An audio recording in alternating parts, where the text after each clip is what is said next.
After my father suddenly passed away from an unexpected illness, leaving behind a staggering $2 million debt, my mother and brother Tom took matters into their own hands. They decided how to handle my father's inheritance without consulting me, leaving me to bear the brunt of the debt. My frustration with them reached a boiling point, but the thought of their future struggles made me smirk inwardly. I'm Nancy, a 24-year-old single woman working as a nursery teacher at a daycare. I graduated from a junior college and have always lived at home with my father, mother, and my brother Tom, who is close to my age. Since childhood, Tom and I haven't gotten along. A graduate of a prestigious university, Tom looked down on me for my junior college education. His arrogance was matched by his frequent mockery of my modest personality and average looks. With your plain appearance and lack of impressive credentials, who would ever want to date you? He would sneer. In reality, I do have a boyfriend, but I keep this a secret to avoid provoking Tom's scorn. Though Tom's sarcasm used to sting, those days are long behind me. I now take great pride in my work as a nursery teacher, finding immense joy in interacting with children and watching them grow. Tom's words no longer faze me. My mother, who reveres Tom for his prestigious university degree, constantly boasts about him to relatives and neighbors. In stark contrast, I was often treated as an afterthought. It was clear that my mother favored Tom and showered him with preferential treatment.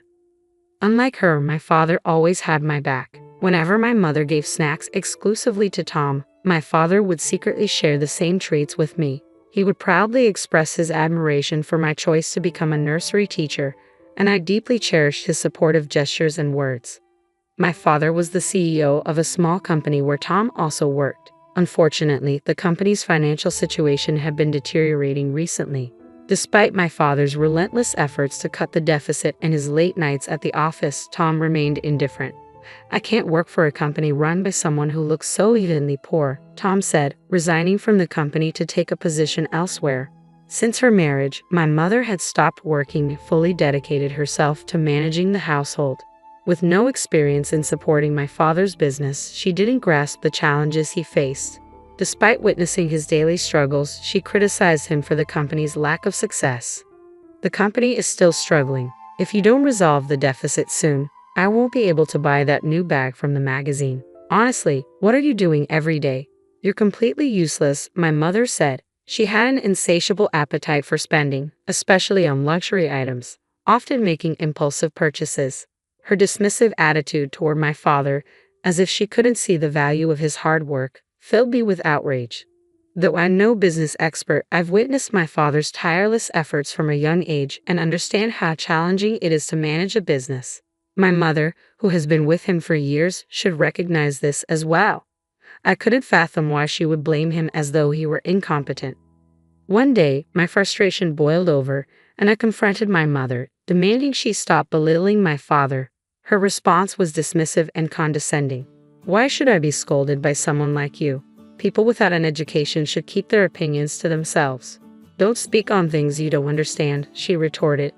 Tom, seemingly influenced by my mother's attitude, joined in and criticized me harshly. It was clear that despite sharing the same blood, our values and personalities were worlds apart.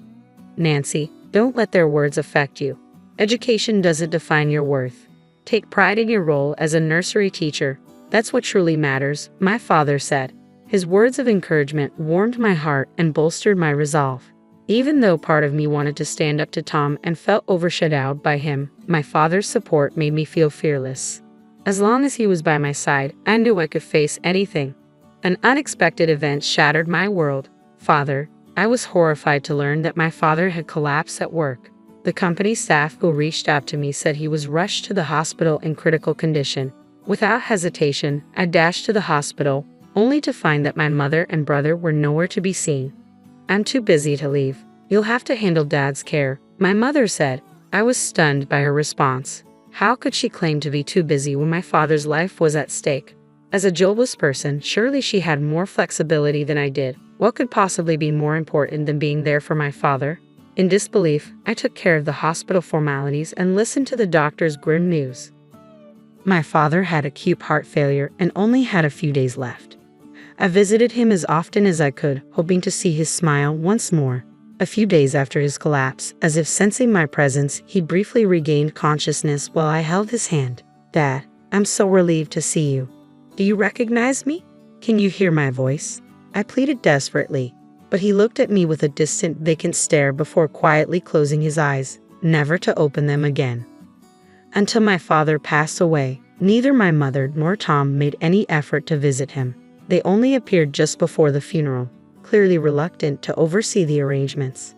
During our conversation there, it became apparent that my father's company had gone bankrupt, leaving behind a $2 million debt.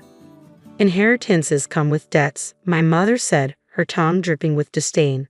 As the funeral proceeded, both she and Tom began to blame my father for the situation. "He was unreliable in life, and now he's left us with this burden. What a curse," they complained. "What are we supposed to do about all this debt?" my mother wondered aloud. "I have a suggestion," Tom said with a smirk, turning his gaze toward me. "Since Dad had such a soft spot for you, why don't you inherit everything? You can also take on the debt. It's only fair to repay the love you received from him," my mother added, her voice carrying a sense of cold expectation. Unbelievably, my mother and Tom were trying to offload both my father's inheritance and his debts onto me. Despite my father's passing, they were more concerned with their own interests than with mourning his loss. They had always belittled and ridiculed both my father and me, seeing us merely as tools for their gain.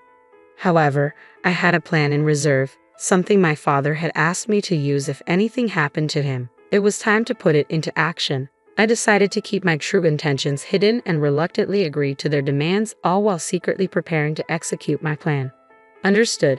I will take on the entire estate, including the debt." My easy acquiescence surprised both my mother and Tom, considering I was assuming a $2 million debt. They probably anticipated more resistance from me, but their satisfaction in offloading the burden onto me seemed to eclipse any surprise. They looked at me with a mix of triumph and condescension. "So, you're actually going to pay off all the debt? We appreciate that. It's lucky for us, even if I don't quite understand your thinking. You really are quite naive, though. I suppose that's to be expected given your limited education," Tom said.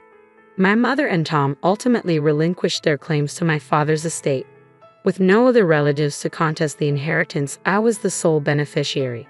After my father's death, I moved out of the home I no longer wished to live in and began a new chapter on my own. It was then that I discreetly set my plan into motion. Several months after my father's passing, one day, "What on earth is this?" Tom, who I hadn't seen in a while, appeared visibly enraged, his face reddening as if he was on the verge of lashing out. His fury was likely triggered by seeing me emerge from a mansion that could only be described as extravagant. "Why is Nancy, who supposedly inherited $2 million in debt and has such a low social status, living in a house like this?" It was clear that this was the question Tom and my mother would be asking. "Seeing your astonished faces is quite the reunion after so long. I'm glad to see you're doing well," I responded. "Who do you think you are? Making jokes with no education. I want to know what's going on," Tom snapped. "This is where I live. Is it really so surprising to see me coming out of my own home?" Tom, growing increasingly agitated, advanced toward me. However, as a nursery teacher accustomed to lifting children daily, I had developed more strength than the average woman. Tom, who led a sedentary lifestyle and avoided exercise, was comparatively weak. I swiftly overpowered him and had him on the ground in no time. He looked utterly bewildered. As Tom lay on the ground and my mother rushed to his side, I smiled and began to explain. "The reason I'm living here is because of the decision you both made to relinquish Dad's inheritance. Before he passed away, my father had been quietly building wealth through real estate to secure our future. Despite the company's debt, the market value of the properties increased significantly after I inherited the estate. I sold them at the right time, and even after accounting for inheritance taxes, the profit from the real estate exceeded $5 million. My father had anticipated this rise in value, which is why I took on the inheritance, despite the debt. Instead of using the proceeds to pay off the $2 million debt immediately, I first ensured that the employees of my father's company were fairly compensated. Additionally, I received a life insurance payout of $3 million. The amount was truly staggering. Wait a minute, life insurance is usually paid out to the spouse, right? My mother interjected. It appears Dad changed the beneficiary to me, I explained. He had informed me of this while he was still alive. My father was deeply troubled by your harsh words and excessive spending. To ensure that his life insurance money was used wisely, he trusted me to manage it and change the beneficiary. I have a dream that I've kept to myself, one to support and nurture children facing economic hardships. With the funds from my father's estate and the life insurance payout, I built a large house that could easily be called a mansion. While continuing my work as a nursery teacher, I am also applying the real estate investment skills I learned from my father to steadily grow my assets. After explaining everything, my mother and Tom were enraged, their voices rising in anger. "This is absurd. Why didn't you tell us something so crucial? If we had known about the real estate, we never would have let you inherit it." I responded firmly, "Dad anticipated that you would react exactly like this if he knew. That's why he kept it a secret, to prevent you from claiming everything. I didn't expect you to respond just as he predicted, but it seems he was right. What are you talking about? Regardless, we deserve our share of the inheritance. We have a right to it." I was taken aback by my mother's audacious demand for a portion of the assets. It was clear that when it came to money, people reveal their true nature. My mother and Tom were showing their cowardice and arrogance, just as I had always known them to be. "You both forfeited that right when you renounced the inheritance. It's not possible to reclaim it now. I cannot hand over the hard-earned assets my father accumulated to people who are consumed by their own greed. The ignorant, uneducated one just won't stop whining. Quit your nagging and hand it over now," Tom shouted. Despite their continued baseless complaints, I had no choice but to call security to have them removed. They left quietly after being escorted out. In the following days, security footage showed them loitering near my house, trying to find a way to claim my father's inheritance. Their persistence was unsettling. Using the footage, I reported them to the police as suspicious individuals. After that, I no longer saw my mother or Tom around my home. After some time had passed, I learned about my mother and Tom's situation from a family friend who had been close to us for years. Tom had found a new job, but his self-centered attitude quickly earned him a poor reputation.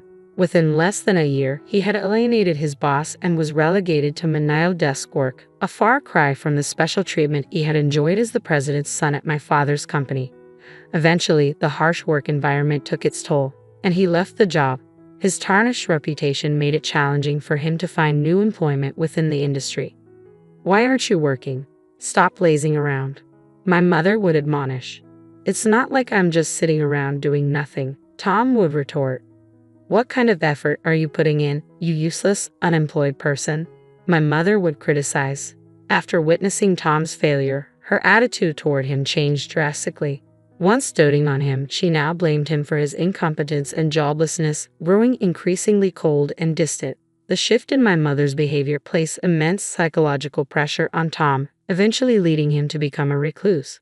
Having relied on my father's income for years and never having developed the skills or inclination to work, my mother now faces financial struggles alongside Tom. Both are struggling to make ends meet. As for me, I am happily married to the man I had been dating, and we now live in the large house I own.